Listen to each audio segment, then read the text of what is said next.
આ તમે જુઓ, નરસિંહ મહેતા હોય કે આપણા પર્વતભાઈ હોય કે ગોવર્ધનભાઈ હોય, બધા ઘરમાં જ રહેતા હતા ને, ઘર ભાગીને ભક્તિ તો નત જ ગયા. બરાબર, એમને શ્રીજી મહારાજ સિવાય ક્યાંય પ્રીત હતી આ આખા બ્રહ્માંડમાં ક્યાંય? છતાં એમના દીકરા દીકરી બધામાં એને હળી મળીને રહેતા હતા કે નહીં? એને નોખું પડી જતું હતું કે નહીં કે મારો ધણી કોણ છે?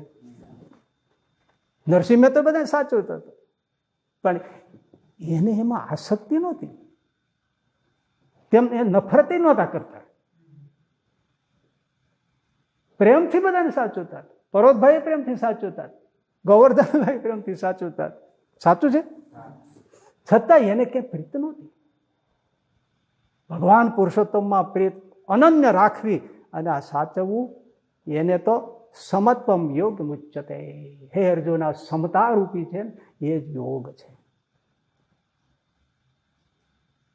ક્યાં જવા જવું ભાઈ? આ જ છે.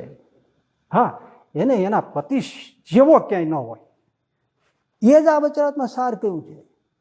પતિવ્રતા નારીને કે એના પતિ જેવી પ્રીતિ ક્યાંય ન હોય, એ ભાઈ એવી ન હોય. એના મને લાગે છે તમને દ્રષ્ટાંત દીધા વગર નહીં સમજાય. હજી મહાપુરદાસજી સ્વામી, આપણે જે ગોપાળાનંદ સ્વામી સાથે 18 વર્ષ રહ્યા અને જુનાગઢ ગુણાતીતાન સ્વામી પાસે 32 વર્ષ રહ્યા, એ મહાપુરદાસ સ્વામી કેવા? શિવજી એની સાથે સાક્ષાત વાતો કરે, હાલ્યા જતા સાથે ચાલ્યા જાય. ગણો હનુમાનજી એની સાથે વાતો કરે, કઈ કામ હોય તો થાય. અરે એક દિવસ રણછોડરાય ત્રિકમરાય એ મૂર્તિ મધ્યખંડમાં છે, ત્યાં દર્શને આવ્યા. આ પેલો હું એમને તમને એનું પોઝિશન તમને કહી દઉં. રણછોડરાય ત્રિકમરાય જુનાગઢ સ્વામિનારાયણ મંદિરના મધ્યખંડમાં બિરાજે છે, બાજુમાં મહાદેવ સિદ્ધેશ્વર બિરાજે છે. એ રણછોડ ત્રિકમમાં આગળ પ્રાર્થના કરીને જેમ આમ મસ્તક નમાઈને દર્શન કર્યા હતા, રણછોડ ત્રિકમરાય બોલ્યા, તરફ સાક્ષાત પ્રગટ થઈને, ભાઈ સ્વામી અઠવાડિયાથી અમારી આરતી ઉતારવા કેમ નથી આવતા?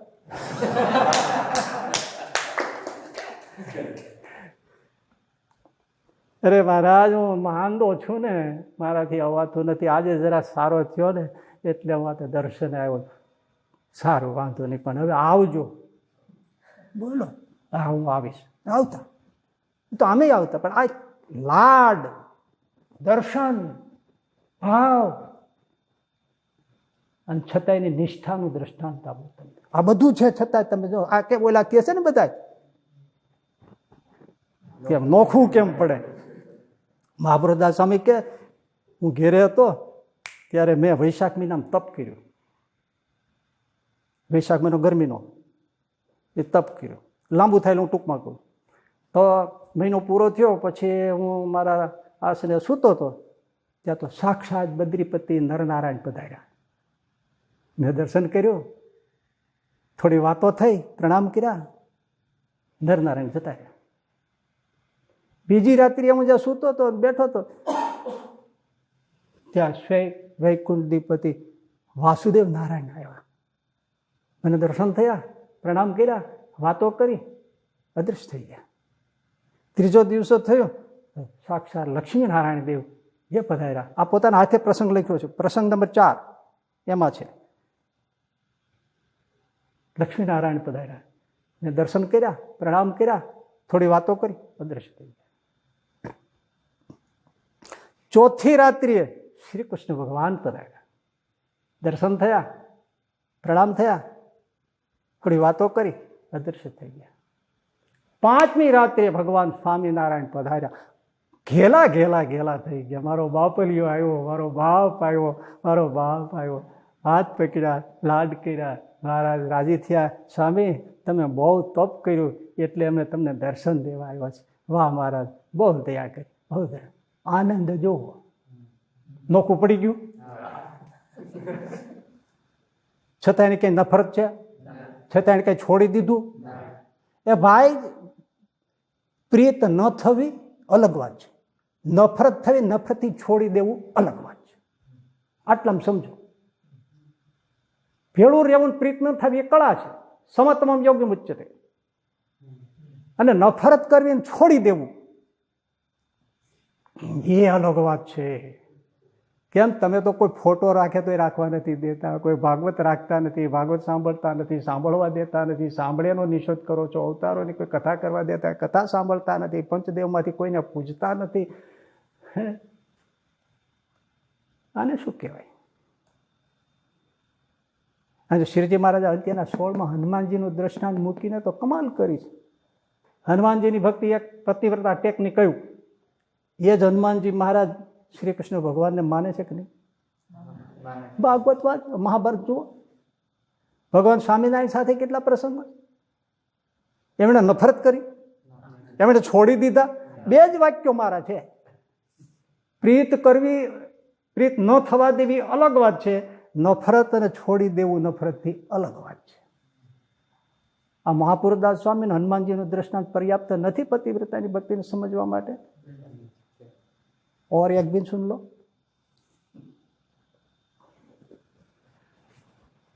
અદ્ભુતાનંદ સ્વામીની વાતો, વાત નંબર 176, 176.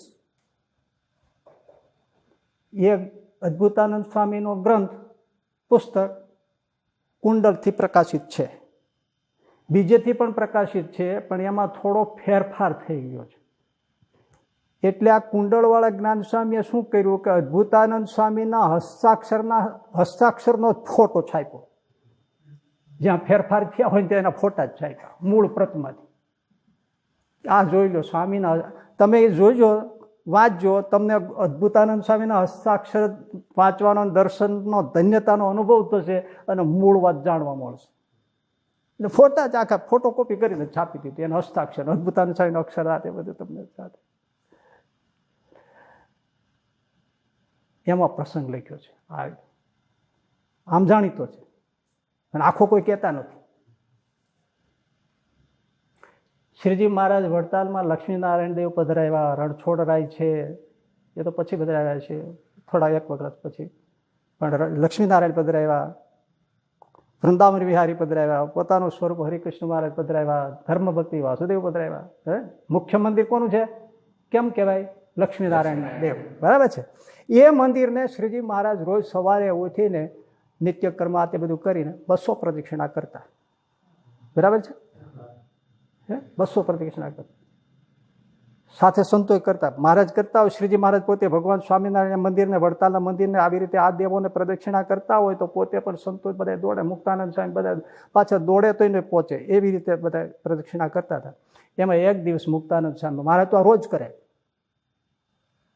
મુક્તાનંદ સ્વામી હાથ જોડી પ્રદક્ષિણા ફરતા ફરતા કહ્યું કે મહારાજ, અમે તો જીવ છે, અમારે આ બધું કરવાનું હોય, તમે તો સ્વયં પુરુષોત્તમ નારાયણ છો, તો તમે આ શા માટે આટલી બધી પ્રદક્ષિણાઓ આવું બધું કરો છો? મહારાજ કંઈ બોલ્યા નહીં. ત્યારે પ્રદક્ષિણાઓ પૂરી થઈ, સૌ સેના આસને ગયા. રામ પ્રતાપભાઈનો બંગલો કહેવાય છે, ત્યાં મહારાજનું આસન હતું. ભોજન જમવાનું બધું થઈ ગયું સંતોને. મહારાજ પણ થાળ જમી લીધો, ઢોલીએ બેઠા અને પાર્ષદોને કહ્યું મુક્તાનંદ સ્વામી વગેરે સંતોને બોલાવો. હવે મહારાજ રહસ્ય ખોલે. બ્રહ્માનંદ સ્વામી બધા આવ્યા. પછી મહારાજ મુક્તાનંદ સ્વામીની સામે જોઈને કહ્યું, સ્વામી તમે તે પૂછ્યું હતું ને કે તમે પ્રદક્ષિણા શા માટે કરો છો?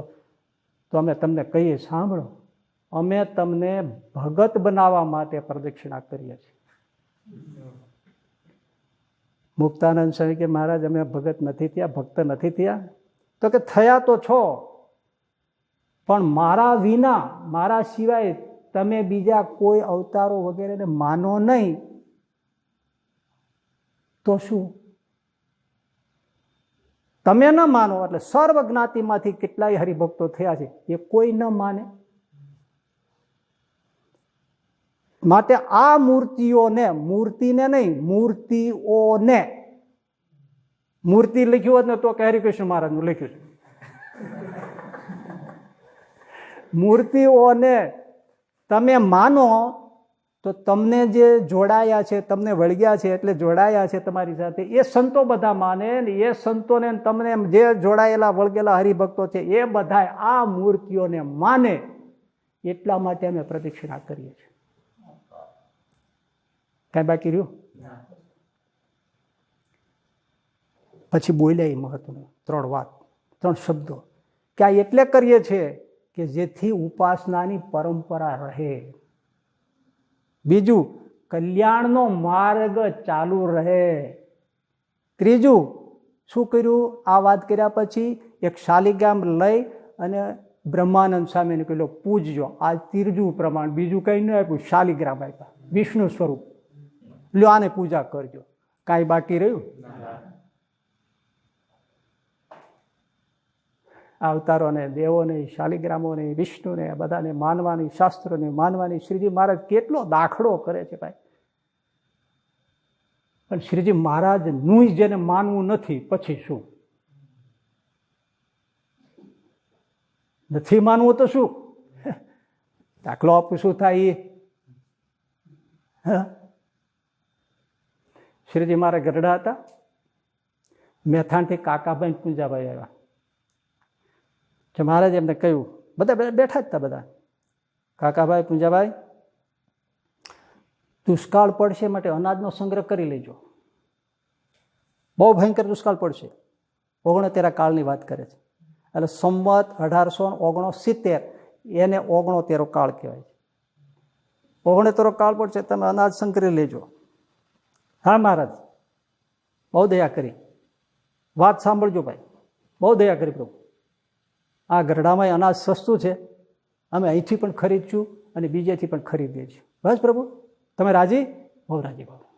વાત પૂરી થઈ ગઈ. બજારમાં ગયા અનાજ ખરીદવા. ત્યાં લીંબલીના મૂળજી શેઠ મળ્યા. મૂળજી શેઠને સામાન્ય માનતા નહીં. એક વખત મૂળી રાજ્યનું કારભારી હતા. એટલું જ નહીં, શ્રીજી મહારાજના ઉત્સવના હિસાબ કિતાબમાં આ બધામાં મૂળજી શેઠ બધું ઘણું સાચવતા. એટલું જ નહીં, સંસ્કૃતના વિદ્વાન હતા, ભાગવત ભણેલા હતા, રામાયણ ભણેલા હતા. બીજાને મૂળજી શેઠ રામાયણ ભણાવતા, ભાગવત ભણાવતા. એને 14 ગ્રંથો લખ્યા છે. એવા વિદ્વાન હતા. મહારાજની પાસે બેઠા હોય, મહારાજ એની પાસે ઘણા કાગળો લખાવતા.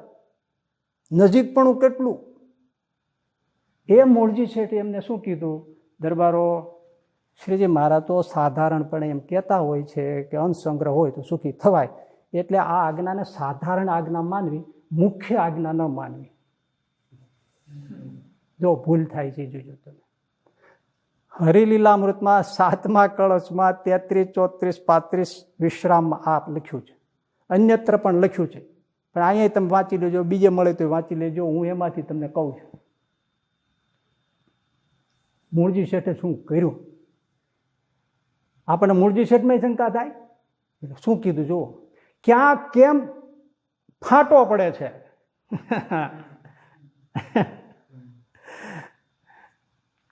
માટે આ કહેતા જ હોય છે ને કે આ સામાન્ય જનમતતા માટે, સર્વસામાન્ય જનસમાજ માટે એમ શિક્ષાપત્રી લખી છે. એમ લખી છે, આમ મળી જાય કે સામાન્ય આજ્ઞા, સાધારણ આજ્ઞા છે, મુખ્ય આજ્ઞા ન માનવી. કોની શિક્ષાપત્રી નહીં?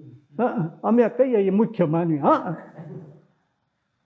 મૂળજી શેઠનું એ જ ને, હું કહું એ મુખ્ય માનો. મહારાજની આખ્યા એ અર્થ તો શું થયો? મહારાજની આજ્ઞા સાધારણ માનો, મારી આજ્ઞા મુખ્ય માનો. એ જ અર્થ થયો ને ભાઈ બધું. હું તો જે ઓપનલી તમને કહું છું. તો અત્યારે જે આ બધા કરતા હોય, શિક્ષાપત્રીને ઓવર કરતા હોય, બીજાને ઓવર કરતા હોય, બંધારણને ઓવર કરતા હોય, સિદ્ધારણ ઉપાસનાને ઓવર કરતા હોય, તો એનો અર્થ શું થયો? શ્રીજી મહારાજ ભલે કીધું અમે કઈ માનો, એને મુખ્ય માનો. એટલે ન લીધું અનાજ. કે મૂળજી શેઠો શ્રીજી મહારાજની પાસે રહેતા હોય, પાછા આવા ડાયા વિદ્વાન અને રહસ્ય જાણતા હોય, વાત સાચી છે. ન લીધું, એક દાણો ન લીધો.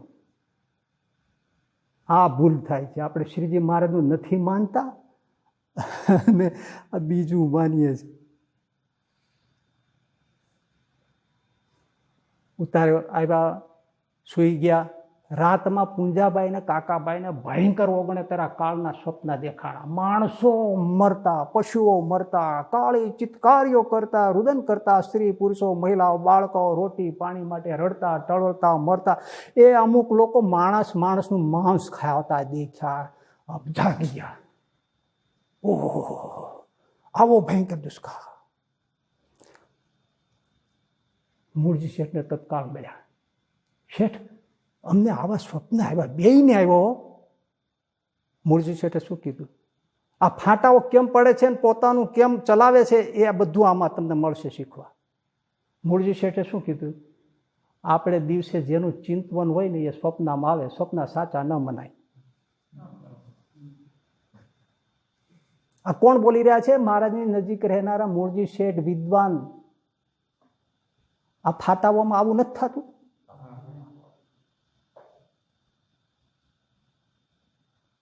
સપના સાચા ન મનાય. ન લીધું. હજી મહારાજનું માનતા નથી, મૂળજી શેઠનું માને છે.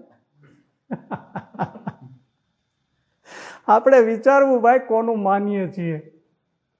હું પેલા બોલી ગયો, શ્રીજી મહારાજનું માનવું જ નથી ને એનું શું કરવું? ઘેરે ગયા મેથાણ, ઓહો,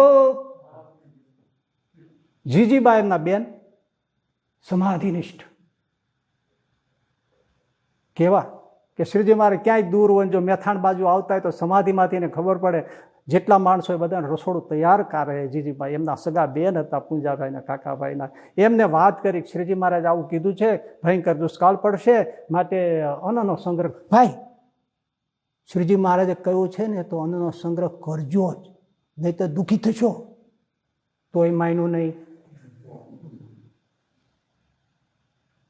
શ્રીજી મહારાજની અસલી વાત કહેતા હોય એનું નથી માનતા. આ એ ઉદાહરણ તો કે એ તો બકવાસ કરે છે, એને શું ખબર પડે?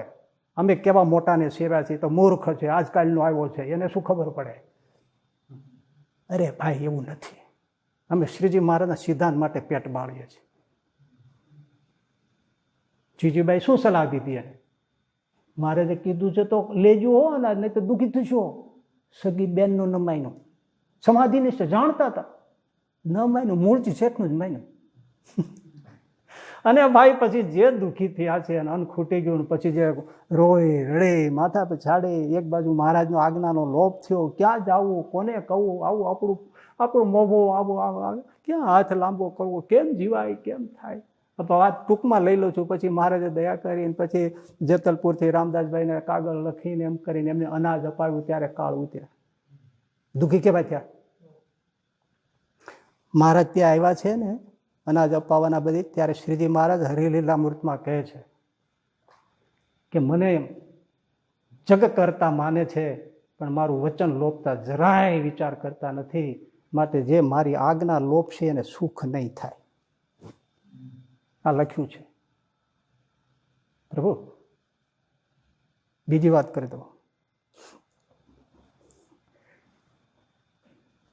સોમલા ખાચર, અલિયા ખાચર, સુરા ખાચર, એવા બધા દરબારો 8-10 જણા અક્ષરવડીમાં શ્રીજી મહારાજ પાસે ગરડામાં જઈને બેઠા. મહારાજ કે આવો દરબારો. શું છે કે મહારાજ મોલ સુકાય છે, એટલે ખેતરમાં વાવ્યું હોય ને જુવાર બાજરો એ બધું, એને મોલ કહેવાય, મોહલાત કહેવાય. એ સુકાય છે ને વરસાદ આવતો નથી, તો આળું વરસાદ કરો ને. મહારાજ કે ઇન્દ્ર કોઈપો છે, વરસાદ નહીં થાય, બીજી વાત કરો. બીજી વાત તો કરવાની શું હતી? થોડી વાર બેઠા ને ઊભા થઈ ગયા.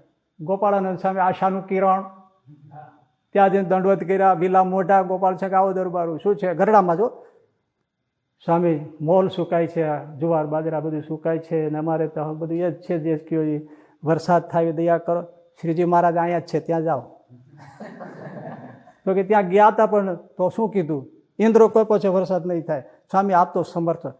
ગોપાળાનંદ સ્વામી કે સાંભળો દરબારો, શ્રીજી મહારાજની મરજી નથી એટલે હું કાંઈ ન કરું, એની આજ્ઞા નથી માટે હું કાંઈ ન કરું. અને સાંભળો, એની આજ્ઞા વગર, મરજી વગર હું કરું તો શ્રીજી મહારાજ મારા ઉપર કુરાજી થાય.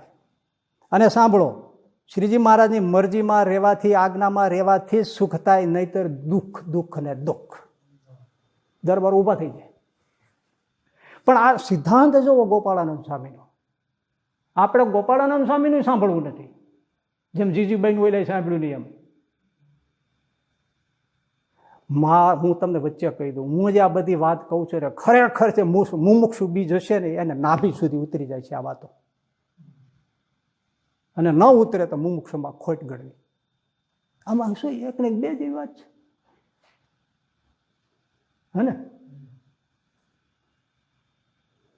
એટલે બહાર નીકળ્યા, સચ્ચિદાનંદ સ્વામી મળી ગયા. દરબારો કેમ ઢીલા? સ્વામી આવું થયું. મહારાજ પાસે જાઓ તો કે મહારાજ આવું કહ્યું. ગોપાળાન સ્વામી પાસે જાઓ તો કે એમણે આવું કહ્યું. ઇન્દ્ર કોઈ પછી વરસાદ ન થાય. સચ્ચિદાનંદ સ્વામી કે ઇન્દ્ર કોઈ હોય ને તો હું એની સાથે બધું સમજી લઈશ, પણ હું વરસાદ કરાવું અને મહારાજ વઢે તો તમે સહાયમાં રહેશો? તો હા હા હા સ્વામી અમે મહારાજને વઢવા નહીં દઈએ. તો હાલો અબઘડી વરસાદ કરું. પલાટી વાળી આસોર મારી ગયા સીધા ઇન્દ્રલોકમાં. ઇન્દ્ર જઈને ગગલાવ્યો. આ મોજ મજા કરે છે પૃથ્વી ઉપર પુરુષોત્તમ નારાયણ બિરાજે છે, એના ભક્તો બધા વરસાદ નથી થતો, હેરાન હેરાન દુઃખી થાય છે. તને આ બધું સંગીત ને મોજ મિઝલસમાં આ શું લઈને બેઠો છું? વરસાદ કર. ધોધ માર વરસાદ તૂટી પડ્યો. ત્યાં વાત થાય છૂટી પડ્યું બધું. મહારાજ અક્ષરોમાં પોઢ્યા હતા, મોટે ફોરે ફોરે મોટા ટીપા, એવો વરસાદ ધમધમાટી બોલાવે. મહારાજ જાગી ગયા. બ્રહ્મચારી બાજુ, બ્રહ્મચારી હા આ શું છે બધું? મહારાજ વરસાદ આવે છે, રાજી થવા જેવું થયું. મહારાજ કે કોણ વરસાદ કરે છે? હાથ પછાડ, વરસાદ બંધ થઈ ગયો. આ વરસાદ કરાવનારો કોણ છે? હાથ પછાડ્યો, વરસાદ બંધ. સચ્ચિદાનંદ સાહેબ જાગી ગયા. દરબારો હવે રેજો હારે. ત્યાં તો આવ્યું કે બોલાવો સચ્ચિદાનંદ, બોલો મુક્તાનંદ છે, બીજા બધા આવો બધા મારી પાસે આવ્યા. બધા કે આ તે શું કર્યું? ત્યાં દરબારો આડા આવ્યા. મહારાજ રેવા દો, એ તો અમારે કહેવાથી આમ છે. સ્વામીને તમે વટતા નહીં. સ્વામીને ના વટવું એમ? આ એને આ કામ કર્યું, સારું હું નહીં વટવું. બસ ને, તમે બધું પાકું કરીને આવ્યા છો. અંતર્યામી છે ને, સારું નહીં વટવું. એક જ્ઞાનમાં બે તલવાર નહીં રહે. કાં સચ્ચિદાનંદ રહે અને કાં હું રહું. મારે તો પાઘડીને બધું લઈને તૈયાર થઈ ગયા. હા હું નીકળી જાઉં, તમે સચ્ચિદાનંદ રાખો, અને કાં મને રાખો ને કાં સચ્ચિદાનંદ કાઢો. દરબારે કીધું શું સચ્ચિદાનંદ જવું પડે. નીકળી ગયા. ખેલાના સામે કાંઠે જઈને ભાદરવાના તાપ, પથ્થર, તાપ, એક દિવસ ને 2 દિવસ ત્રાસ ત્રાસ ત્રાસ ત્રાસ. પછી તો જે સંકેલ આવ્યું, ભલે પાક છે, પછી હજુ ઘીના ઠામમાં ઘીમ પડી રહ્યું. પણ મેસેજ એ કે આ તો અન્ન જળ ને વરસાદની વાત હતી, તોય આટલા દુઃખી થયા. ત્યાં જ્યારે આપણે કલ્યાણમાં આડા આવી જાય, નવા સિદ્ધાંત ઉપજાવી કાઢીએ અને હજારો લાખો જીવો કલ્યાણથી વંચિત થઈને અવળે માર્ગે વયા જાય. મૂળ સિદ્ધાંત ને મૂળ મંદિરો, મૂળ ઉપાસના, મૂળ સ્વામિનારાયણ સંપ્રદાયને એ જે શ્રીજી મહારાજના રહસ્ય સિદ્ધાંતોથી એના દૂર ફાટી જાય. એના માટે આપણે જે કાંઈક આમ બધું કરીએ, બધું ઇન્ટરવ્યુ ના અંતે ને એ બધું એને શું થતું છે? આ કરનારા વિચારવા જેવું છે.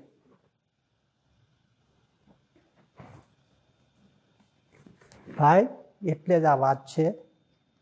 શ્રીજી મહારાજે કહ્યું કરવું. એમણે વચનામૃતમાં કહ્યું છે, મધ્યનું 13, 31, 64, અંત્યનું 38, બીજે અન્યત્ર બધે કહ્યું છે. પછી બધા અવતારોને માનો, એમણે કહ્યું છે. એમણે સ્થાપ્યું છે, કહ્યું છે. હા,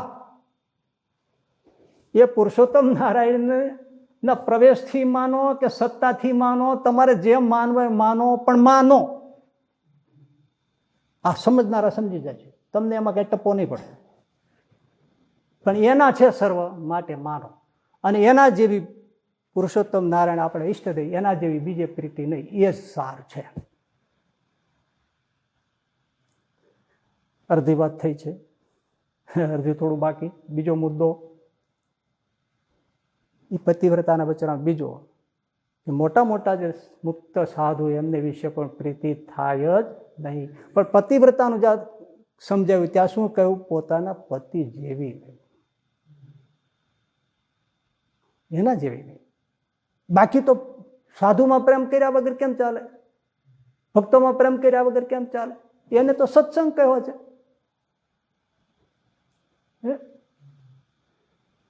પ્રથમના 54 એમ કહ્યું, પ્રસંગ મજરા મહાત્મા પાશ મહાત્મા.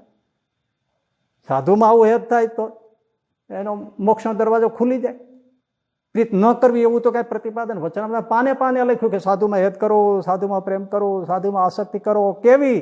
મધ્યના 59માં કહ્યું. જોજો, મધ્યના 59માં વચનામૃતમાં શ્રીજી મહારાજ કહે છે કે સાધુમાં પ્રીતિ કેવી કરવી કે જેવું પ્રીત, જેવી હેત સ્ત્રીમાં છે, જેવું હેત પુત્રમાં છે, જેવું હેત મા બાપમાં છે, જેવું હેત ભાઈમાં છે, એવું હેત સાધુમાં કરવું તો એ જીવ કૃતાર્થ થઈ જાય. કૃતાર્થ એટલે શું?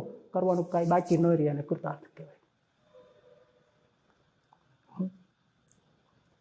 સારંગપુરનું 10મા વચનામૃતમાં શું કીધું કે જેને ભગવાનને ભગવાનનું ધામ અણુ માત્ર પણ છેટે નથી એવો જે સાધુ એને વિશે પ્રીત કરે તો એ પ્રીતિ જ સત્પુરુષનો મહિમા જાણવાનું પણ સાધન છે, આત્મદર્શનનું પણ સાધન છે અને સાક્ષાત ભગવાનનું દર્શનનું પણ સાધન છે.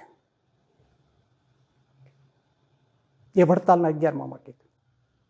સારંગપુરના 10માં શું કીધું કે જેને ભગવાનને ભગવાનનું ધામ અણુ માત્ર છેટું નથી એવા સાધુ રોજ ઉઠીને 5 ખાસડા મારે તો એ જેમ અફીણનો બંધાણી અફીણ છોડી ન શકે એમ સાધુને છોડે નહીં તો જેવી પેલા સાધુને પ્રાપ્તિ થાય એ બીજા પડી રહેનારાને પ્રાપ્તિ થાય. લો, સારંગપુરનું 10મું હેત કરવાની ના પાડી. અરે આમ જો પડ્યો રહેતો ને હેત કરતો હોય તો એની હારોહાર પામી જાય. એટલે આટલું તો હેતનું પ્રતિપાદન છે. અને વરતાલના 11માં આ કહ્યું કે એમાં જે પ્રીત એ જ આત્મદર્શનનું કારણ છે, એ જ ભગવાનના સાક્ષાત દર્શનનું કારણ છે, એ જ સત્પુરુષના મહિમાનું જાણ્યાનું સાધન છે. બસ આ 3 વાક્યો આગળ કરીને કોઈને ઉપાસનામાં ગરબડ કરવી હોય તો કરી શકે. સાધુમાં પ્રીત કરો એ જ આત્મદર્શનનું સાધન છે, એ જ ભગવાનના સાક્ષાત દર્શનનું કારણ છે. કારણ કે એમાં આગલા ઉપલા શબ્દોમાં બ્રહ્મ સ્વરૂપ સંત વાપર્યા છે શબ્દ. એટલે કોઈને ઉપાસનામાં ધ્યાન, માનસી પૂજા એવું બધું કરાવવામાં ગરબડ કરવી હોય તો આ 3 વાક્યો આગળ કરીને કરી શકે. કારણ કે જેને મારી ઠોકીને કરવું છે તો કરવાના જ છે. આ મારી ઠોકીને શબ્દ છે ને એ જાણવા જેવો છે અને એ થોડી વાર હાલશે. આપણે એક જણાએ ચેલેન્જ કરી ટેબલ ઉપર એક ઈંડું મૂક્યું અને કીધું કે આ ઈંડાના ઊભું રાખી દો. ઈંડું કોઈ દી ટેબલ ઉપર ઊભું રહે નહીં. તમારામાં કોઈ રાખી શકે? કોઈ ઈંડું રહે જ નહીં. એનો સ્વભાવ જ નથી, એની સ્થિતિ જ એવી નથી. એ આમ જ થઈ જાય. કેટલાય પ્રયાસ કર્યો, રહે જ નહીં. એટલે કોઈ બધાએ કીધું કે આ ન રહે ઈંડું, તમે ચેલેન્જ કરી છે પણ આ ના રહે, વિરોધ કર્યો કે આવું ના હોય. તો કોઈ એમ કીધું તમે રાખી શકો? તો હા. હાથમાં ઈંડું લઈને આમ ઠોક્યું અને હેઠે ગોબો પડ્યો, આ રહી ગયું. પેલા ક્યાં ઠોકવાની ક્યાં વાત જ હતી? તો કે આપણે ક્યાં વાત કરી હતી? આપણે એમ જ કીધું હતું ઈંડું ઊભું રાખવાની વાત હતી. ઠોકો ગમે કરો, ઈંડું ઊભું રહેવું જોઈએ.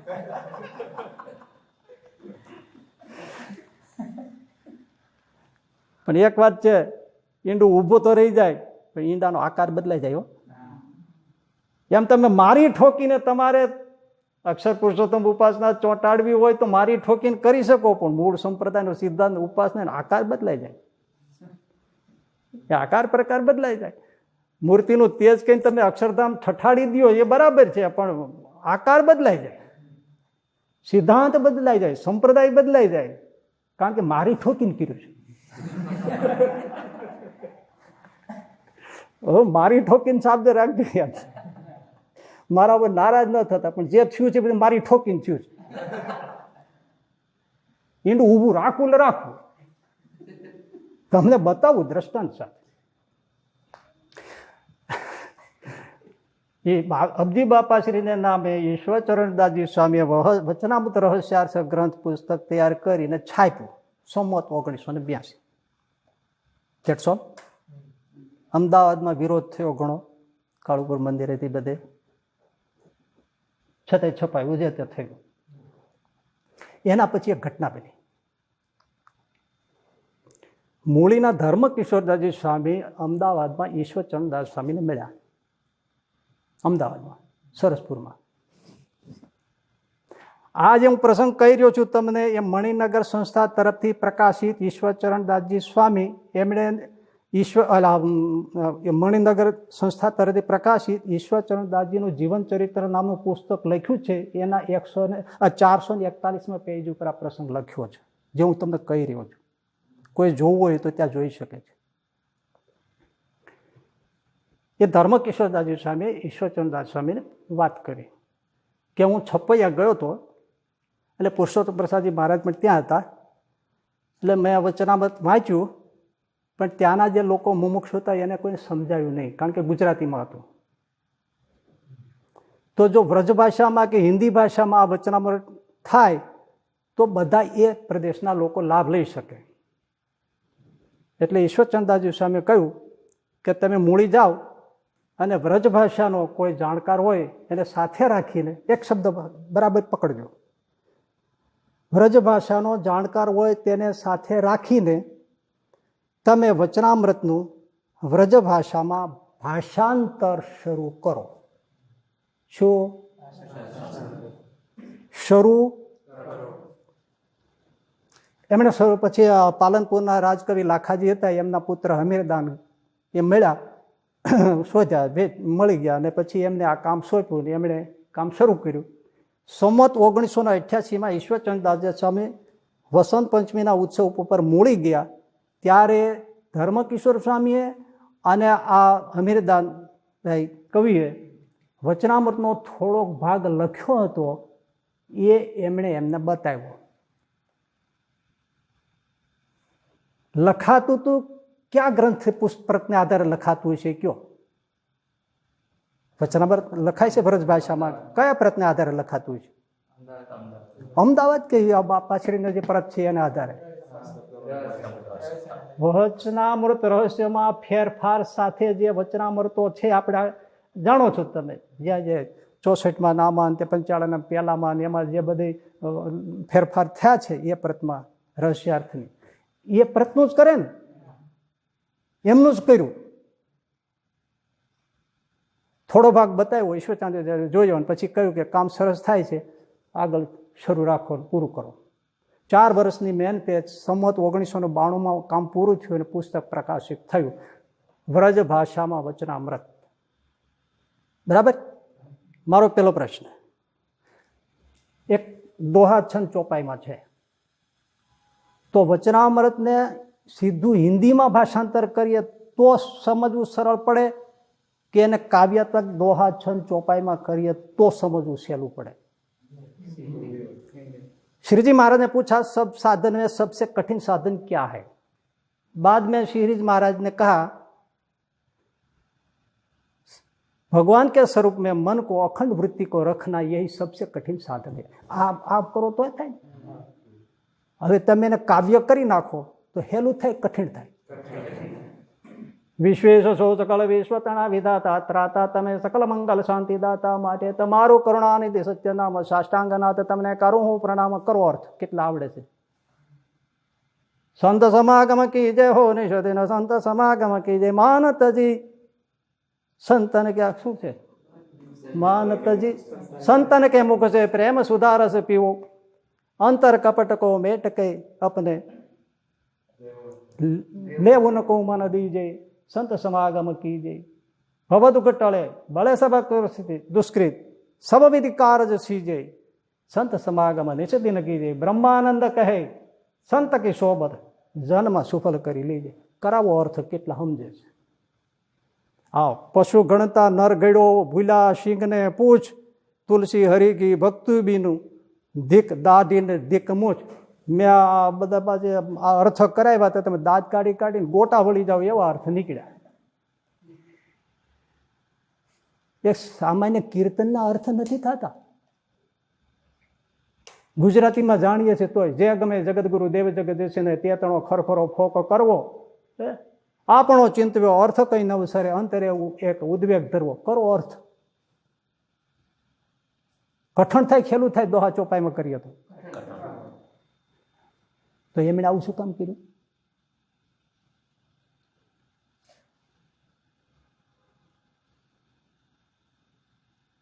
એ કહું, એ આખું પુસ્તક છપાયું, પછી એમાં લખ્યું બ્રહ્માનંદ સ્વામી રચિત વચનામૃત વ્રજ ભાષામાં. મેં સાલ બોલ્યો હતો, સંમત 1988માં થોડોક ભાગ લખાણો હતો. બ્રહ્માનંદ સ્વામી સંમત 1888માં ગયા. પૂરા 100 વર્ષે થોડો ભાગ લખાણો હતો. નામ છાપ્યું છું બ્રહ્માનંદ સ્વામી રચિત વ્રજભાષામાં વચનામૃત અને હમીરદાન કવિ સંશોધિત.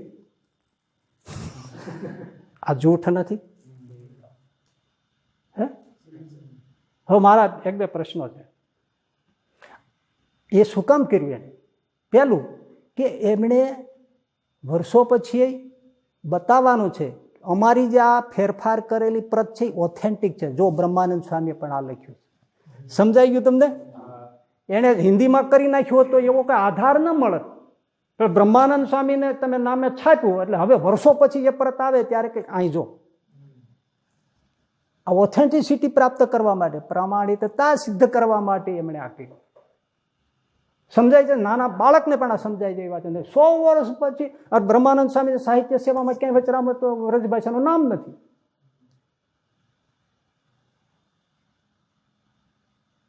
એટલે મારા 2-3 પ્રશ્નો છે. એ એમની બાપાશ્રીની પ્રતને અસલ નકલ કહેતા હોય, જે કહેતા હોય એ પ્રશ્નો બધા આગા પાછા નાખો.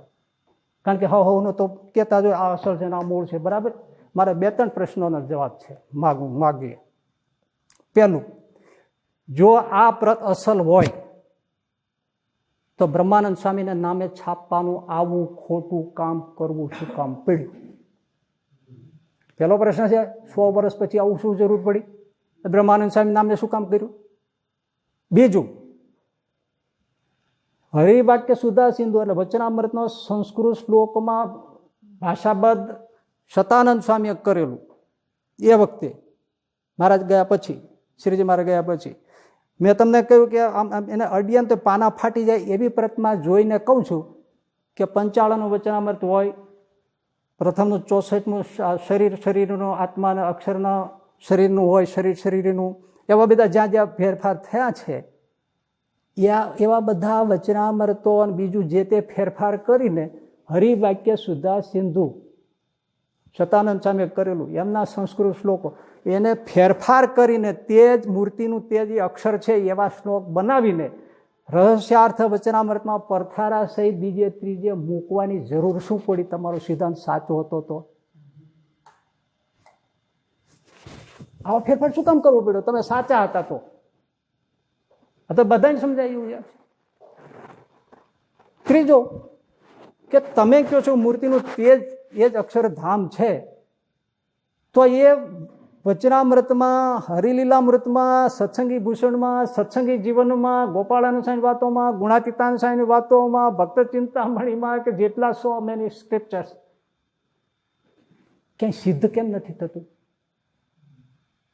બાકી આ 3ના જવાબ આપો. બાકી તમારે જે પછી ગોટા વાળો હોય વાળો. આ પ્રત આમ છે ને આ પ્રત તેમ છે ને આનું આમ છે ને એ બધું તમારે જે અસલ પ્રત કેવી જે કહો આમાં કંઈ લાગે છે ને અસલ પ્રત હોય એવું? અસલ હોય તો એને આ કરવું શું કામ પડે? અને મૂર્તિનું તે જ અક્ષરધામ હોય તો એટલા સુધારા કરી નાખવું શું કામ પડે? અને એ જ એમ જ હોય તો પોતાની એમાં જે મૂર્તિનું તેજ રૂપે વર્ણન કર્યું છે એ બધું વ્રજભાષામાં બ્રહ્માનંદ સ્વામીએ લખીને છાપીને એનું નામ નાખવાની જરૂર શું પડે?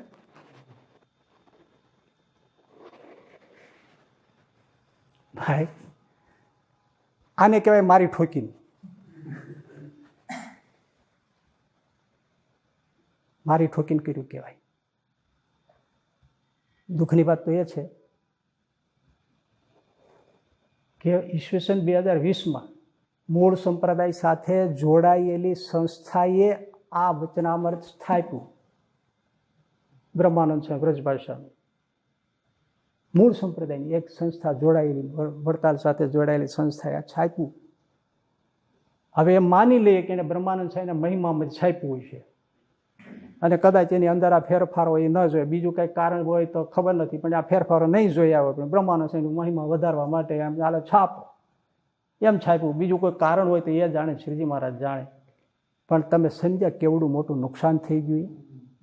હવે જ્યારે કોઈ બતાવે તો જો વડતાલ સંસ્થાની આ પ્રત છે, કારણ કે અક્ષર પુરુષોત્તમ વાળા ઘણી એવું બધું બતાવે છે કે જો મૂળ સંપ્રદાયના આ જગ્યાએ આમ લખ્યું છે, આ જગ્યાએ આમ લખ્યું છે.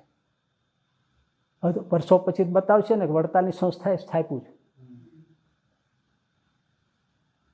મહિમામાં ક્યારેક ક્યારેક કરવા જઈએ ત્યારે એનું બહુ વિપરીત ફળ આવતું હોય છે, માટે સાવધાન રહેવું પડે. આપણે પહેર્યું એ મહિમાથી સમય જતા બહુ ભયંકર વિપરીત પરિણામ આવે. મહિમાથી થતું હોય એમાં આવું થતું હોય. એટલે મારે તો કહેવાનું કે સંપ્રદાયના સાહિત્યમાં પ્રકાશન કરનારા વક્તાઓ તેમજ સાહિત્ય લેખન કરનારાઓએ, કથામાં પ્રસંગ બોલનારાઓએ ક્યાંથી ક્યાં પ્રસંગ લઈએ છીએ, કયો પુસ્તકનો આધાર લઈએ છીએ, કોણે છાપ્યું છે, અંદર શું છે, પ્રસંગ કેવો છે, પ્રસંગમાં શું બદલ્યું છે, એ બધું તપાસ કરીને બોલવું જોઈએ, લખવું જોઈએ, છાપવું જોઈએ. નહીતર પછી જેને મારી ઠોકીને કરવું છે ને એને આ ઓલું થઈ જાય. હા, એટલે જો ભાઈ આ મેં અત્યારે જે કહ્યું એ ગમે નહીં આપણને કહેવું, પણ શું કરીએ, કહેવું પડે એવું થતું હોય છે. એટલે કહેવું પડે અને આમ કહો તો જરૂરી પણ થાય એટલે કહેવું પડે. એટલે કોઈને એમ થાય કે આવું ના કહે ના ચાલે, પણ હવે ન ચાલે એવું હોય ત્યારે જ કરવું પડતું હોય. આ ભારત દેશમાં જ્યારે વેદને નામે યજ્ઞો ફાટી નીકળ્યા, હિંસાત્મક અને અતિશય હિંસા થવા માંડીને જાણે સ્વર્ગ પ્રાપ્તિ, આ લોકના સુખ ને એને માટે જ વેદના મંત્રોનો ઉપયોગ ને યજ્ઞો ને એ બધું, અને અતિશય હિંસા પ્રવર્તી ગઈ, ત્યારે સ્વયં ભગવાને બુદ્ધ અવતાર ધાર્યો. અને તમે જુઓ કે ભગવાન બુદ્ધે વેદને કોઈ સ્પર્શ ન કર્યો. ઈશ્વર છે નથી, કોઈ સ્પર્શ ન કર્યો. આત્મા છે નથી, કોઈ વાતનો પ્રશ્નનો ઉત્તર જ આપ્યો નહીં. તમને દુઃખ છે, દુઃખી છો, બેસો, મૌન થઈ જાઓ, ધ્યાન કરો, અંદર ઉતરો, શ્વાસ ઉપર ધ્યાન આપો, અને ગહન અંદર રીતે જે તે એનું ધ્યાન છે એ હુકમનું પાનું છે, ટ્રમ્પ કાર્ડ. મૌન થઈ જાઓ, ઉતરો. અને વાત સાચી છે, મન વિરામ પામે ત્યારે શાંતિનો અનુભવ થાય. ભગવાન બુદ્ધે આ માર્ગ લીધો, કારણ કે કોઈ રીતે વેદને નામે થતી હિંસા કોઈ રીતે બંધ થઈ શકે એમ નહોતી. ભગવાન પોતે બુદ્ધાવતાર થઈને આવ્યા, અને અંદર ઉતરેલે શાંતિ થાય જ. તમે ગમે ત્યાં બહાર ગયા હો, ઘણું રખડ્યા હો, પછી તમારે ગામ આવો ત્યારે શાંતિ થાય કે નહીં? ગામનું પાદર આવે, અંદર આવો ત્યાં તમને આમ શાંતિ થાય કે નહીં? અને તમે તમારા ઘરના ફળિયામાં આવો તેથી વિશેષ શાંતિ થાય કે નહીં? એનાથી ફળિયામાંથી તમે ઘરની અંદર આવો તો વિશેષ શાંતિ થાય કે નહીં? એનાથી વિશેષ તમારા પ્રાઇવેટ રૂમમાં આવો ત્યારે શાંતિ થાય કે નહીં? એનાથી તમે બેડમાં તમારે પથારીમાં આવી લાંબા થઈને સુઈ જાઓ ત્યારે પરમ શાંતિની ઊંઘ આવે કે નહીં?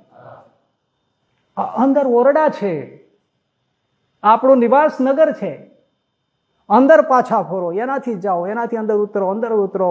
મનની ભૂમિકાઓ, ચિત્તની ભૂમિકાઓ પાર કરતા કરતા કરતા કરતા તમે જામ અહમ શૂન્ય થઈને જ્યારે તમે સાતોરી એટલે સમાધિ જેવી દશામાં આવો, પરમ શાંતિ.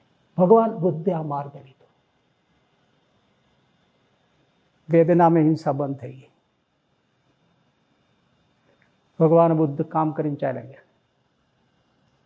પાછળ ના હોય, જો એને જવાબ દેવા જરૂરી થઈ ગયા. ભગવાન છે, ભગવાન બુદ્ધનો પ્રભાવ હતો. ઘણા બહુ કરે ને તો શું કે 1 વર્ષ માટે મૌન બેસી જાઓ, પછી જેટલા પ્રશ્નો હશે એટલા હું તારા ઉત્તર આપીશ. માલંગે પૂત આવેલા, મારે આટલા પ્રશ્નો છે, 1 વર્ષ માટે મૌન થઈને સામે બેસી જાઓ. બાજુવાળો હતો એને હસ્યો, તો કે કેમ હસો છો? તો કે તારી સાથે રમત કરી છે બુદ્ધે, જે મારી સાથે કરી છે. કેમ? તો કે 1 વર્ષ ધ્યાનમાં બેઠા પછી તને કોઈ પ્રશ્ન જ નહીં રહે. આ માર્ગ લીધો. પણ પાછળ ના હોય ને તો જવાબ દેવા જરૂરી થઈ ગયા કે ઈશ્વર છે કે નહીં, આત્મા છે, તારું સ્વરૂપ છે, શું છે. એટલે એમણે ભગવાન બુદ્ધની મૂર્તિ જ પધરાવી દીધી. એટલે એક પ્રશ્ન નીકળી ગયો. બીજો પ્રશ્ન વળગી રહ્યો, આત્મા છે કે નહીં, છે તો એનું સ્વરૂપ શું છે? તો ભાઈ એમણે જે કર્યું, આ કહું છું ને, મારી ઠોકીને. જો કે દીવો જલે છે, એ નીચે તેલ છે, એ તેલ એક એક અણુ ઉપર એકબીજાને આપતું જાય છે અને દીવો સળગે છે. તેલ ઉપર એક એક અણુ ઉપરના આપતું જાય છે અને દીવો સળગે છે. એમ ચૈતન્યની ધારા ચાલે છે. એક ચૈતન્ય અણુ બીજા ચૈતન્યને આપતો જાય છે. અને એવી રીતે પ્રકાશની ચૈતન્યની ધારા ચાલે છે. એટલે ભાઈ ચૈતન્યનો અણુ બળીને ભસ્મ થાય? ચૈતન્ય અંશ કેમ કહેવાય? પણ એમને મારી ઠોકીને બેહાડ્યું. ચૈતન્યની ધારા ચાલે છે. અને પાછું એનો પુનર્જન્મ પણ માને છે. તો કઈ રીતે? તો કે કર્મ અને વાસનાઓ છે એ આને સપોર્ટ કરે છે. એટલે ચૈતન્યની ધારા ચાલે છે. અને એ ચૈતન્યની ધારા એ પુનર્જન્મ પણ ગ્રહણ કરે છે. જ્યારે તમારા કર્મ અને વાસના તમારી નીકળી જાય ત્યારે તેલ પૂરું થઈ જાય, દીવો બુજાઈ જાય, શૂન્ય તત્સર્વમ શૂન્યમ શૂન્યમ, તમે નિર્વાણ એટલે મોક્ષમાં જતા રહ્યા. આને કહેવાય મારી ઠોકીને બેસાડી. દેખાય? સમજાય છે? આ મારી ઠોકીને બેસાડ્યું હતું તોય પોણી દુનિયા ઉપર બૌદ્ધ ધર્મ ફેલાયો. ચાઇના, જાપાન, હોંગકોંગ, થાઈલેન્ડ, અરે ભાઈ કેટલાના નામ બોલીએ. અફઘાનિસ્તાનમાં બુદ્ધ ભગવાનની મૂર્તિઓ હતી હમણાં સુધી. ક્યાં ક્યાં પ્રસર્યો. અને 60,000 પણ વધારે એના સાધુઓ, મહાવિદ્વાનો, જેનો કઈ આમ જોટો જડે નહીં એવા. એ તો ભાઈ એક વાત સાચી છે, એના વ્રત ક્યાં હતા? જે હિન્દુ ધર્મના હતા એ જ હતા. સત્ય પાળો, અહિંસા પાળો, બ્રહ્મચર્ય પાળો, ચોરી ન કરો અને પરિગ્રહ ન કરો. ભાઈ ગાંધારીએ ખાલી ધૃતરાષ્ટ્રને માટે પટ્ટી બાંધી અને ખોલી તો દુર્યોધનને વજ્રનો કરી નાખ્યો હતો. આ વ્રતની તો તાકાત છે. તો કે સત્ય પાળે, અહિંસા પાળે, બ્રહ્મચર્ય પાળે, અપરિગ્રહ પાળે, શું ન થાય? પૂરી દુનિયા ઉપર રાજ થયું. સમ્રાટો એના શિષ્યો હતા. જાણો છો તમે, ભારતમાંથી વેદ ક્યાંય ગુંજાર ન રહ્યો. આવી પરિસ્થિતિ થઈ.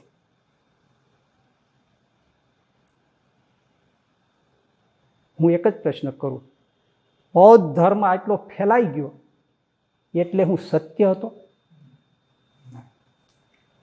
અને આટલો ફેલાણો, આટલા ભવ્ય એમના બધા વિહારો અને સ્થાનો થયા એટલે શું એ સ્વીકાર્ય થઈ ગયો હતો? આજે પણ હિન્દુ ધર્મમાં ભગવાન બુદ્ધને બુદ્ધ તરીકે સ્થાન છે, પણ એમના મત અને સિદ્ધાંતને કોઈ સ્વીકૃતિ નથી હિન્દુ ધર્મમાં. મહાપૂજામાં ઓમ બુદ્ધાય નમઃ છે, 24 અવતારમાં છે, હા, પણ એનો સિદ્ધાંત અને મત એ સ્વીકાર્ય નથી.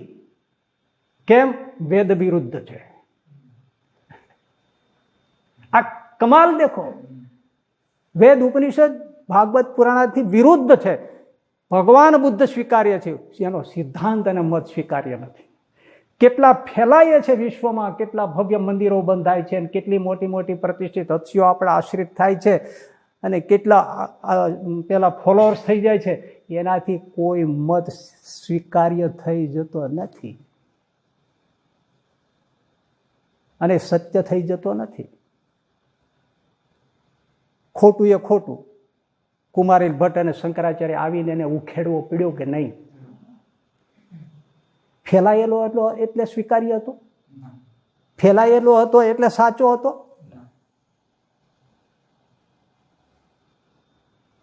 એના ઉપર માપદંડ ના કરો. સમજાય જાય છે? શંકરાચાર્ય છે મહાન વિભૂતિ છે, સ્વીકાર્ય છે સાહેબ. પણ શ્રીજી મહારાજે શંકર સ્વામીનું નામ લોયા 14માં લઈને એમને કીધું કે અદ્વૈત જ્ઞાનાંશ પ્રધાનપણે છે, એ અમારો મત નથી.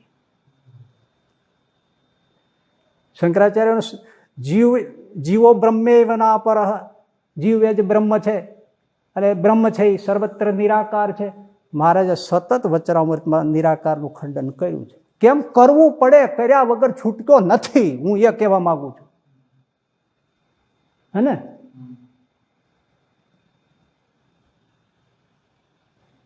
એમ ભાઈ ઈશ્વરચરણદાસજી સ્વામીએ વચનામૃત રહસ્યાર્થ બાપાશ્રીને નામે લખીને કર્યું, પણ એ સિદ્ધાંત સ્વામિનારાયણનો ન હોવાથી કહેવું પડે છે, કીધા વગર છૂટકો નથી.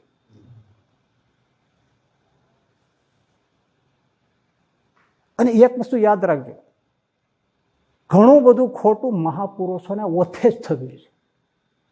મારી તમારી પાછળ કોઈ શરૂ કરે તો હાલે કેટલા દી ચલાવી જુઓ, ચાલતો હોય પંથ તો ઘણા નવરા નોકરી વગેરેના બેઠા. કોઈ પણ જોજો, પ્રકાશની પાછળ પડછાયો છે.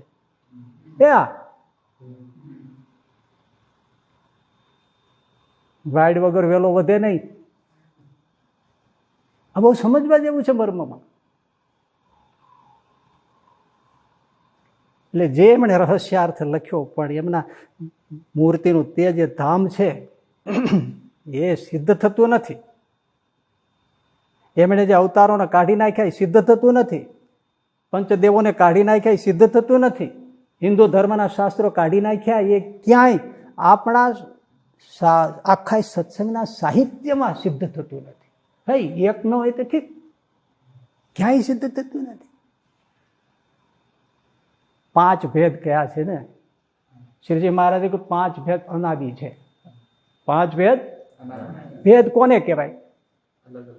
જુદું હોય એને ભેદ કહેવાય. તો નિષ્કુળાનંદ બીજું તમને ન વાંચો, ફાવે કે ન ફાવે, સત્સંગી જીવન, સત્સંગી ભૂષણ, હરિહર રામૃત, આ તે બધામાં આ લખ્યું છે. પણ નિષ્કુળાનંદ ભક્તિ ચિંતામણી લખી છે એના 39ના પ્રકરણમાં તમે વાંચજો. નીલકંઠ વર્ણી મુક્તાનંદ સ્વામીને 5 ભેદ પૂછે છે. એમાં શું નિષ્કુળાનંદ સ્વામી સરળ ભાષામાં 5 ભેદ સમજાવે છે. એમાં જીવ, ઈશ્વર, માયા, પછી બ્રહ્મ એટલે અક્ષર બ્રહ્મ, એ પુરુષોત્તમ નારાયણને રહેવાનું ધામ છે. અને પરબ્રહ્મ પુરુષોત્તમ નારાયણ છે. અક્ષરધામ લખ્યું છે ત્યાં. અને ભેદ છે. હા, ભેદ છે. મૂર્તિના તેજને ભેદ ક્યાં છે? એ જુદા પાડી જ ન શકાય. છતાંય તમને સમજાવવા કહું, જ્યોત અને જ્યોતનો પ્રકાશ જુદો પાડી શકાય? તમે એમ કહો ત્યાં જ્યોત જલે છે, પ્રકાશ નથી, કહી શકો? તમે એમ કહો ત્યાં પ્રકાશ છે પણ જ્યોત નથી, કહી શકો? એલા જ્યોત હોય એટલે પ્રકાશ હોય જ. એને જુદા પાડી ના શકો. એ મૂર્તિનું તેજ જુદું પાડી ન શકાય. એને ભેદ ન કહી શકાય. ભેદ આ 5 છે, અનાદિ છે. અને ચોથો ભેદ જે અક્ષર બ્રહ્મનો છે એ પુરુષોત્તમ નારાયણનું ધામ છે. એ આપણા એક ગ્રંથોમાં લખ્યું છે, માટે સ્વીકાર્ય નથી, એટલે બોલવું પડે.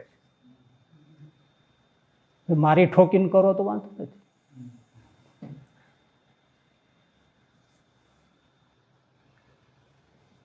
એવી જ રીતે અવતારો, દેવો નથી આપણા ગ્રંથોમાં. મોટા સંતોમાં ગોપાળન સાહેબ, ગુણાતીતા, બધાનું આપણે આગળ કહી દીધું, નથી સિદ્ધ થતું. હા, એક વાત સુન લો. બાપાશ્રીને નામે કે બાપાશ્રી, એ તો હકીકત છે. બાપાશ્રી 2 વાત મુખ્ય હતી, એમાં કોઈ ડાઉટ નહીં, કોઈ શંકા નહીં. કઈ? સ્વામિનારાયણ ભગવાન સર્વોપરી છે.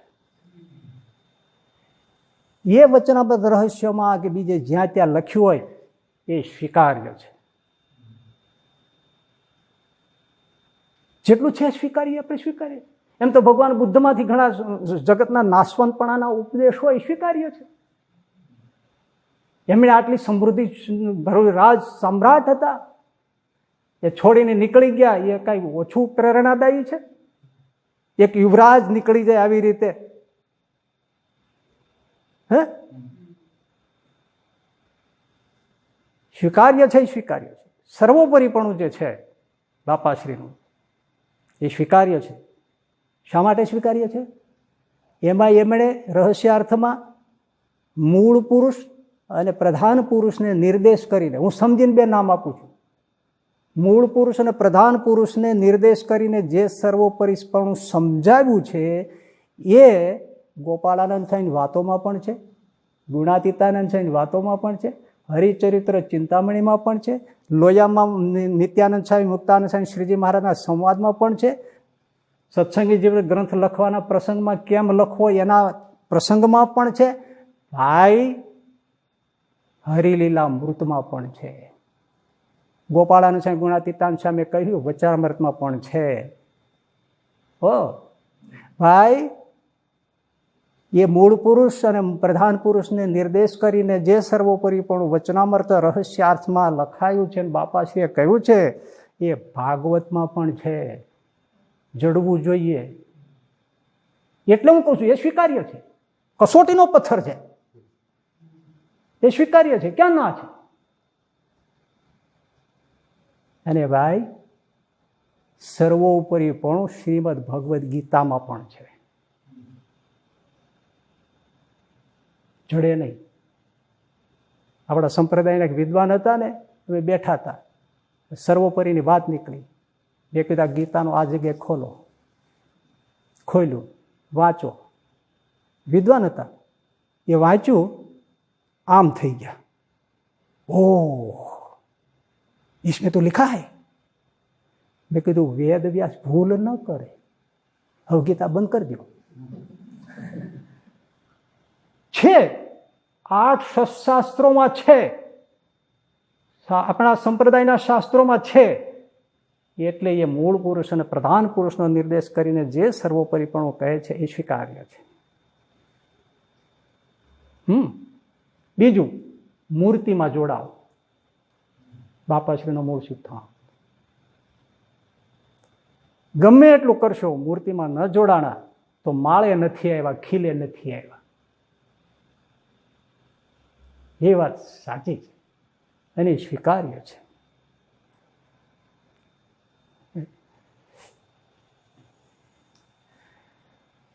મને ઈશ્વરચરણદાસ સ્વામીના મહિમાપૂર્ણ વ્યક્તિત્વની પૂરી જાણકારી છે. તમે એમ માનતા નહીં કે ઈશ્વરચરણદાસ સ્વામીને ઓળખતો નથી. હું ઓળખું છું. સંપૂર્ણ મને મહિમાથી, એની દ્રષ્ટિથી મને એનો મહિમાપૂર્ણ વ્યક્તિત્વનો ખ્યાલ છે. હું મનોમન અત્યારે એમને સાષ્ટાંગ પ્રણામ કરીને પગે લાગુ છું. હું જાણું છું, પણ જે આપણા શાસ્ત્રોમાં અને શ્રીજી મહારાજના સિદ્ધાંતમાં નથી મળતું એનો વિરોધ કરું છું. આ વસ્તુ છે મૂળ. જે ઠોકી બેસાડીને થાય છે ને, એ અનેકના કલ્યાણને માટે આદર્શરૂપ બનતી જાય છે. અને તમે નજરે જોવો છો, તમે એમાં મારે કાંઈ કહેવાનું છે, એમણે જે મેં કર્યું હોય છે, પછી હવે અત્યારે શું થાય છે એમાં હું ઘણું બધું મને યાદ આવે છે, પણ અત્યારે હું બોલતો નથી, ટાઈમ નથી, જરૂરી પણ નથી. પણ તમે નજરે જોવો છો, કોઈ દેવના નથી રહ્યા, કોઈ મૂળ સંપ્રદાયના નથી રહ્યા, કોઈ અવતારોના નથી રહ્યા, કોઈ પંચદેવના નથી રહ્યા, કોઈ આચાર્યના નથી રહ્યા, કોઈ મૂળ સિદ્ધાંતના નથી રહ્યા, કોઈ સ્વામિનારાયણ મહામંત્રનો છે, એને કઈ રીતે કેમ BAPS વાળા વાપરતા હોય એ નથી રહ્યા. તમે જુઓ,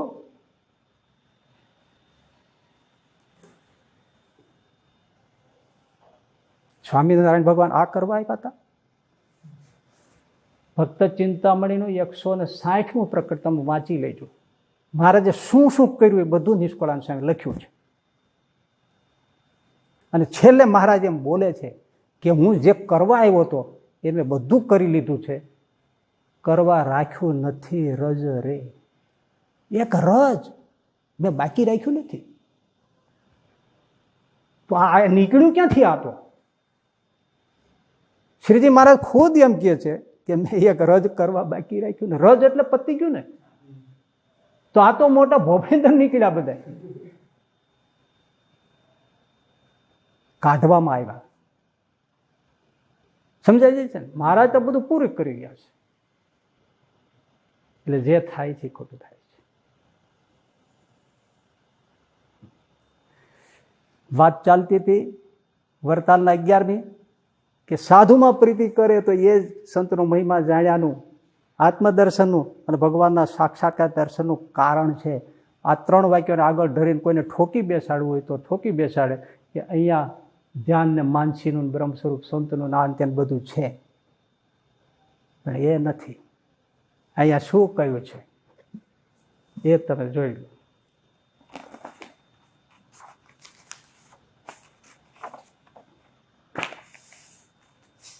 વચરામૃત એ ઉતાવળું છે, એ જ ખુલી જાય છે. નહીં તો આવું રોજ વાંચું વચરામ નથી.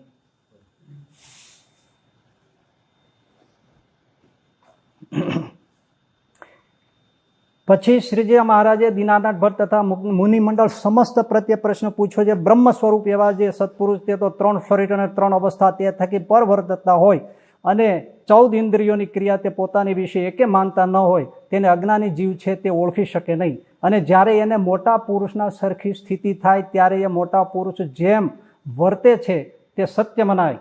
અને જ્યાં સુધી એ સત્પુરુષનો મહિમા એને ન જણાય ત્યાં સુધી બ્રહ્મ સ્વરૂપને વિશે સ્થિતિ પણ ન થાય.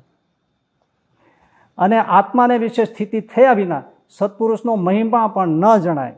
માટે પરસ્પર વિરોધ આવ્યો તે વિરોધ ટળે તે ઉપાય કહો. સત્પુરુષમાં મહિમા ન જાણે ત્યાં સુધી આત્મામાં સ્થિતિ થાય ને આત્મામાં સ્થિતિ ન થાય ત્યાં સત્પુરુષ જે રીતે 3 દેહ ને 3 અવસ્થાથી પર વર્તે છે એ સત્ય મનાય નહીં. તો આ પરસ્પર વિરોધ ટાળવા માટે શું પછી શ્રીજી મહારાજે કહ્યું છે એનો ઉત્તર એ છે જે પૃથ્વીને વિશે જે ભગવાનનો અવતાર તેને મળેલા જે સંત તેને સંગાથે જ્યારે એને અતિશય પ્રીતિ થાય ત્યારે એ સત્પુરુષને વિશે એને કોઈ પ્રકારે દોષ ભાસે નહીં. શું કરવાનું કે છે કે પ્રીતિ થાય ત્યારે એ સત્પુરુષને વિશે એને કોઈ દોષ ભાસે નહીં. અને જેને જે સંગાથે દ્રઢ હેત હોય તેને તેનો અવગુણ કોઈ પ્રકારે આવે જ નહીં. અને તેના વચન પણ સત્ય મનાય. એવી રીતે લૌકિક માર્ગમાં પણ રીતિ છે અને કલ્યાણના માર્ગમાં પણ રીતિ છે. માટે સત્પુરુષને વિશે દ્રઢ પ્રીતિ એ આત્મદર્શનનું સાધન છે અને સત્પુરુષનો મહિમા જાણ્યાનું પણ એ જ સાધન છે અને પરમેશ્વરનું સાક્ષાત દર્શન થવાનું પણ એ જ સાધન છે. આમાં ધ્યાન ઉપાસના એવી કઈ વાત નથી, પ્રીતિ કરવાની વાત. અને શેના માટે? તો કે એનો દોષ ન આવે, એના કોઈ અવગુણ ન આવે અને એ જે કહે તે વચન સત્ય મનાય. અને એ જે કહે વચન સત્ય મનાય તો જ આત્માનું દર્શન સાધન બને અને તો જ પરમેશ્વરનું સાક્ષાત દર્શનનું પણ એ જ સાધન બને. વાત ક્લિયર કટ છે. પ્રથમના 16મા વચનામાં શ્રીજી મહારાજે કહ્યું કે સંત એમ કહે કે તું તો દેહ, ઇન્દ્રિયો, મન, પ્રાણથી જુદો આત્મા છે અને દેહાદિક સર્વે નાશવંત છે. તો સંત આમ કહે તો પેલો શું કરે?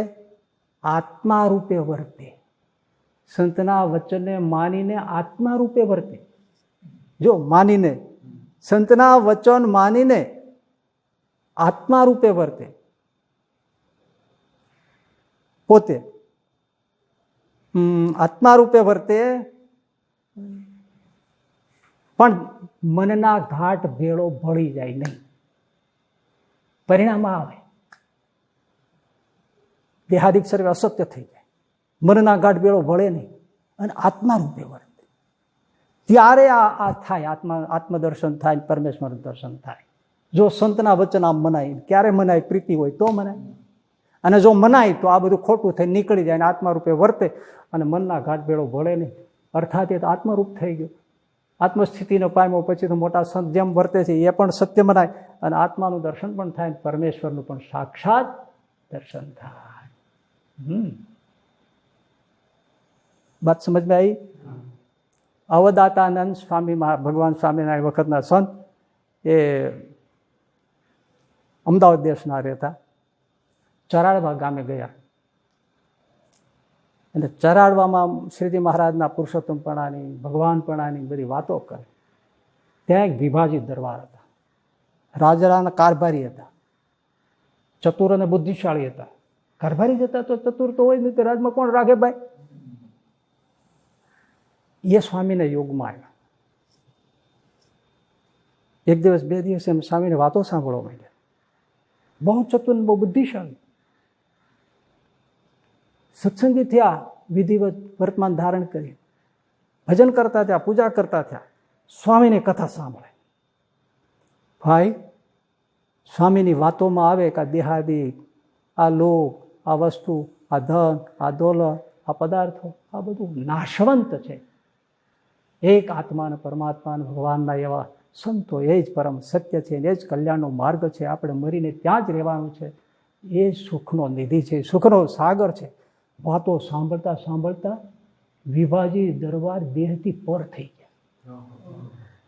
એને કેવા પીધાય છે અવદાતાનંદ સ્વામી. આ પ્રીતિ અને આ કીધું ને કે એના વચન સત્ય મનાય, આત્મા રૂપે વર્તવા માંડે, દેહાદિકને સત્ય જાણી જાય અને મનના ઘાટ ભેળો બોલે. વિભાજી દ્વારા હાલતા હોય તેમ લાગે કે પૃથ્વી પર પગ નથી માંડતો, એવી દશામાં આવી જાય. કેવી ખુમારી છે. મારે આ કહેવાનું છે કે આ વચનામૃત વરતાલનું 11મું આ કહેવા માંગે છે. આપણને હજી નથી છૂટતું ને એનું કારણ જે છે, આપણને ગોપાળાનંદ સ્વામીને વચનો સત્ય નથી લાગતા, નિષ્કુળાનંદ સ્વામીને વચન સત્ય નથી લાગતા, શ્રીજી મહારાજના વચનો પણ સત્ય નથી લાગતા, અને આજે કોઈ સંતો કથા વાર્તા કરી એના પણ વચનો એટલા સત્ય લાગતા નથી. લાગે તો ફટ આપણને એમ ખબર પડે કે આ ભાઈ વીછી છે, ભયંકર ઝેર કહેવાય, મૂકી દો, અડે કોઈ, કારણ કે આપણે એને સત્ય મનાઈ ગયું. એમ આ સત્ય નથી મનાતું કે દ્રવ્ય છે એ સાપનો કરોડ છે, સ્ત્રી છે એ વીછીનો કરોડ છે. કોને મનાય? કોને મનાય? અને જેને મનાય એ ઘા કરી દી. સાચી વાત છે ને. નથી છૂટતું ત્યાં સુધી અર્થ શું છે? ઓળખાણું નથી. ઓળખાણું કેમ નથી? કે ઓળખાવનાર છે એમાં વિશ્વાસ નથી. આપણે સોનું લેવા ગયા હોય ને આપણે ખરીદીએ ક્યારે નહીં, સોનીમાં વિશ્વાસ ન આવે ત્યારે. એક ને બે જેવી વાત. વિશ્વાસ તમને સોનીમાં હોય કે આ કોઈ દિવસ ખોટું સોનું ન આપે તો તમે ખરીદ્યા વગર રહ્યો. તમે ખરીદવું જ છે. મુમુક્ષુ થયા છે એને ખરીદવું જ છે. આ ભગવત્તા જે છે એ ખરીદી જ છે.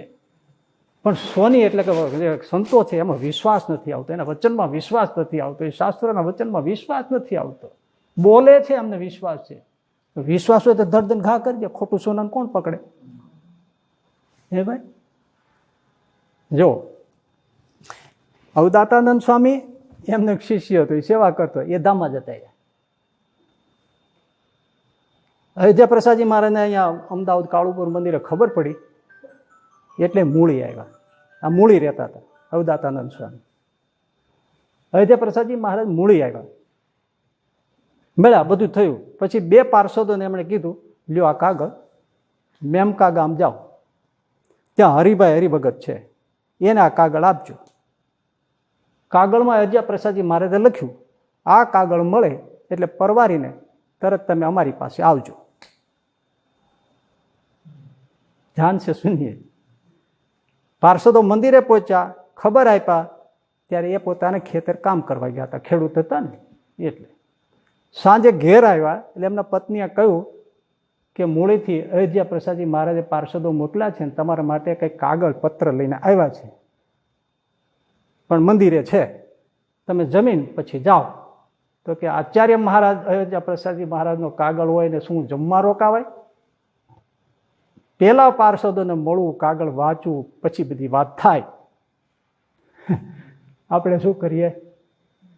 સવારનો બપોરનો ભૂખ્યો છું, કામ કરીને થાક્યો છું, ખાઈ પીને પછી જાઉં, એમાં ક્યાં ખાટું મોડું થઈ જાય છે. મારાથી રોકાવાય? સારું. મંદિરે આવ્યા, પાર્ષદે કાગળ આપ્યો, પરવારીને આ કાગળ મળે એટલે અમારી પાસે આવજો. પાર્ષદોને કે ચાલો. અરે તમારે જમવું કરવું આ તે અત્યારે જ ચાલો. કાગળ મળે એટલે પરવારીને આવજો એમ કહ્યું છે. જમીન આવજો, કામ કરજો ને તે કરજો, કાંઈ કીધું નથી. આવ્યા મૂળી, દંડવત કર્યા. ઓ હરિભાઈ તમે આવી ગયા? તો હા, પરવારીને આવ્યા છો, અમારે તમને સાધુ કરવા છે. હરિભાઈ કે મહારાજ શ્રી, આચાર્ય મહારાજ શ્રી, તમારો કાગળ આવ્યો ને ત્યારથી હું પરવારેલો છું, કરો સાધુ. આને સંતમાં વિશ્વાસ કહેવાય. આ વચનામૃત વરતાલનું 12મું આ કહેવા માગે છે. એ જ ઘડીએ આચાર્ય અયોધ્યા પ્રસાદજી મહારાજ એમને દીક્ષા આપી, હરિકૃષ્ણદાસજી સ્વામી નામ પાડ્યું. અવદાતાનંદ સ્વામીને કે લ્યો આ તમારા સેવક, એ તમારી સેવા કરશે. હવે હું અમદાવાદ જાઉં. સાહેબ શું કથાઓ છે! મનના ઘાટ ભેળો ભળી જાય નહીં, સંસારને મિથ્યા માને. ક્યારે એવા સંતમાં પ્રીતિ? કોણ બોલ્યો, કોણે કહ્યું, કોના વચનો? એના માટે આત્મદર્શન એ સાધન છે. એના માટે પરમેશ્વરનું સાક્ષાત દર્શનનું સાધન છે. તમે એમ માનો છો કે એને ભગવાને દર્શન નહીં આપ્યા શ્રીજી મહારાજે? કેવી વાત છે! આપણે દુધાળાના મૂળજી ભગત, આપણે ગુરુદેવ શાસ્ત્રીજી મહારાજ અનન્ય સાથે અનન્યપણે જોડાયેલા. યુવાન દીકરો પોપટ ખેતીનું બધું કામ સંભાળી લીધું હોય, પોતે બહારગામ ગયા હોય અને યુવાન દીકરાને પરણ્યો છે, થોડા વખત જ થયો છે, અને ખેતીનું કામ કરતા સર્પદંશ થાય, યુવાન પોપટ દીકરો મૃત્યુ પામે, ઘરે ડેડ બોડી આવે, પરિવાર રુદન કરે, પાડોશી પડોશી રુદન કરે, પોપટ મૂળજી ભગતને સમાચાર આપવા માટે દોડતો માણસ જાય, મૂળજી ભગત રસ્તામાં મળે, ઘટનાની વાત કરે, મૂળજી ભગતને કહ્યું કે પોપટને સર્પદંશ થઈને મૃત્યુ પામ્યો છે. સ્વામિનારાયણ ભગવાન જય. ભગવાન તો દીકરા આપે પણ ખરા, લઈ પણ જાય. બધો ભાર ઉપાડી લીધો હતો. ઘરે આવ્યા અને રુદન કરતા તેમને પડકારો મારીને કોઈ બંધ થઈ જાવ રડતા. ભાઈ આવા પ્રસંગે નાટક ન થઈ શકે હો, એટલું હું કહેવા માંગુ છું. કાળમીન પથ્થરવાળો હોય તો રહી પડે. ઘણા રડતા હોય તો એમ કહેતા હોય કે દીકરાનું તો ઠીક, પણ પરણીને આવી દીકરીનું શું? એ બધી વાતો ભલે, પણ આને રડવા દીધા નહીં. આના સંતને વચને છૂટ્યું કહેવાય.